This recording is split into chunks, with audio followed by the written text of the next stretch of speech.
there is a reason why pancreases are not working.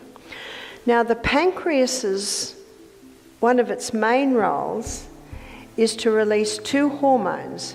One is insulin, that gets the blood sugar down. The other hormone is glucagon, and that gets the blood sugar level up. Type 2 diabetes is an alarming condition that affects nearly 38.4 million people in the United States, about 11.6% of the population. But here's something that may surprise you. With the right lifestyle changes, it's not only possible to manage, but also to reverse type 2 diabetes. Today, we join Barbara O'Neill and dive into practical steps and strategies to help you take control of your health, reduce blood sugar levels, and work toward reversing this condition. A modern epidemic. Diabetes is a relatively modern disease, with no mention of it in the writings of Hippocrates, the father of medicine, who lived over 2,400 years ago. This indicates that diabetes is largely a lifestyle-related condition, arising in response to the way we live and eat today. According to Newton's third law of motion, every action has an equal and opposite reaction. So instead of merely treating the symptoms of diabetes, we should be asking ourselves, why isn't the pancreas functioning properly? The root cause is key to addressing this condition effectively.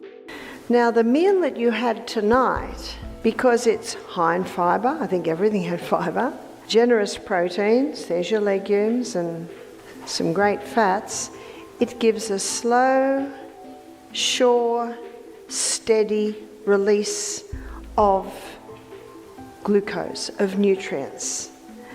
And that allows the pancreas to just release the insulin as it's needed. That's what every cell in the body wants, and that's what our pancreas wants. The role of the pancreas. The pancreas plays a vital role in regulating blood sugar by producing two key hormones, insulin, which lowers blood sugar, and glucagon, which raises it. When you consume a meal rich in fiber, healthy proteins, and fats, like legumes, nuts, and seeds, the glucose in your bloodstream is released gradually. This gives the pancreas time to release insulin at a slow, steady pace, exactly how your body prefers. However, the modern diet, full of refined carbohydrates like bread, pasta, and sugary snacks, causes glucose to flood your bloodstream rapidly. This sudden spike in blood sugar forces the pancreas to work overtime, releasing large amounts of insulin to bring levels back down. Over time, this constant demand can exhaust the pancreas, leading to insulin resistance and eventually diabetes. Why wheat is a culprit. Most people don't realize that wheat, a staple in many diets, is a major contributor to high blood sugar spikes. Foods like bread, cereal, pizza, and cakes are all primarily made from wheat, which breaks down quickly into glucose, causing sharp spikes in blood sugar. This puts a significant burden on the pancreas, contributing to the onset of diabetes. When we consume wheat and refined carbohydrates, they break down into glucose molecules, which are absorbed into the bloodstream and transported to the liver, the project manager of the body. The liver decides how much glucose should be sent to the cells for immediate energy and how much should be stored for later use. And the grain that does that is what? Bread and cereal and pasta and cakes, etc., and pizza are all made out of predominantly one grain. What's that one grain? It's wheat. How glucose fuels your body. Once glucose enters your cells, it undergoes a 20-step metabolic pathway that produces 2 units of energy. This process is vital for keeping your organs functioning, helping your brain think, your heart beat, and your muscles move. But when glucose is in excess, it is stored in the liver and muscles as glycogen, ready to be used when you need quick energy, such as during exercise. Have you ever noticed how some days you feel full of energy and other days you feel sluggish? A lot of this has to do with how efficiently your body is processing glucose and whether you have enough oxygen in your cells. When your cells are oxygen rich, they can produce 36 units of energy, far more than the 2 units generated in the absence of oxygen. So let's look at what it does. We'll do it up here. It gets the blood sugar level up very high, very fast. So then you get a corresponding dump. So that's the A. So let me give you something to compare it to. Amylopectin B. Amylopectin B is found in bananas and potatoes, and if you're familiar with the glycemic index of food, bananas and potatoes, they're high on the glycemic index, so they get the blood sugar level up relatively high, relatively fast. The hidden power of hydration. Water plays a crucial role in ensuring that glucose is efficiently transported to your cells. Proper hydration also helps your body tap into glycogen stores in your muscles, providing quick energy during exercise. Many people don't realize that low energy levels are often linked to dehydration. So our kidneys, to know how much water should go in, we need to look at how much is coming out.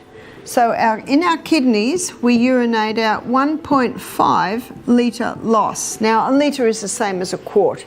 So I'm probably best, because I'm speaking to an American audience, out of the skin, it can be 0.5 of a quart loss.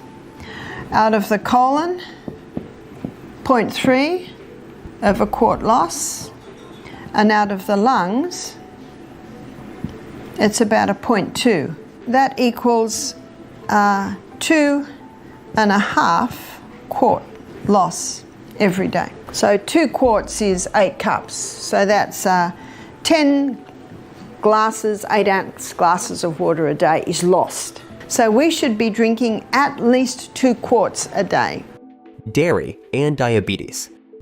Dairy is another food that can contribute to diabetes, particularly because it's difficult for humans to digest properly. According to Dr. Colin Campbell in the China study, cow's milk proteins can cause the immune system to attack the pancreas, mistaking it for harmful invaders. Studies show that children who consume dairy in their first year of life have a 70% greater risk of developing type 1 diabetes. Medications and diabetes. Certain medications, including vaccines like the polio vaccine, have been linked to an increased risk of diabetes due to their effects on the pancreas. While not all children who are vaccinated develop diabetes, research suggests that medications may be one of the many threads that contribute to the onset of this disease. The dangers of bleached flour. Another factor to consider is the bleaching process used in making white flour. Flour is often bleached with a substance called elloin, which has been shown to damage the pancreas, contributing to diabetes. The stalk broke before the grain was fully ripe, because wheat used to grow that high. Do you remember that? He didn't know that wheat used to grow that high. And so they went back to the drawing board and they came up with a wheat that only grows this high. Key strategies for reversing diabetes. If you're serious about reversing diabetes, it's essential to make key dietary changes. Eliminate wheat and sugar. These two are the biggest offenders when it comes to blood sugar spikes. Instead, opt for low glycemic index foods, which cause a slower release of glucose. Incorporate legumes. Eating legumes daily can help regulate blood sugar by providing a slow, steady release of glucose. Stop dairy consumption. Given its potential impact on the pancreas, removing dairy from your diet is a crucial step. Stay hydrated and exercise. Drinking enough water and engaging in regular exercise helps your body utilize stored glycogen and improve insulin sensitivity. Interval training. High-intensity interval training, HIIT, has been shown to improve insulin sensitivity and promote the development of more insulin receptor sites on cells, making it easier for your body to manage glucose. Thank you for tuning in today. Reversing type 2 diabetes may seem like a daunting challenge, but with the right lifestyle changes and a proactive mindset, it is absolutely achievable. Remember, the human body has an amazing capacity to heal itself when given the right conditions. Stay committed, make small but impactful changes, and you'll be on your way to living a healthier, more vibrant life. If you have any questions or need further support, feel free to leave a comment. Don't forget to like, share, and subscribe to stay updated on more health tips and strategies. Together, we can take control of our health and thrive.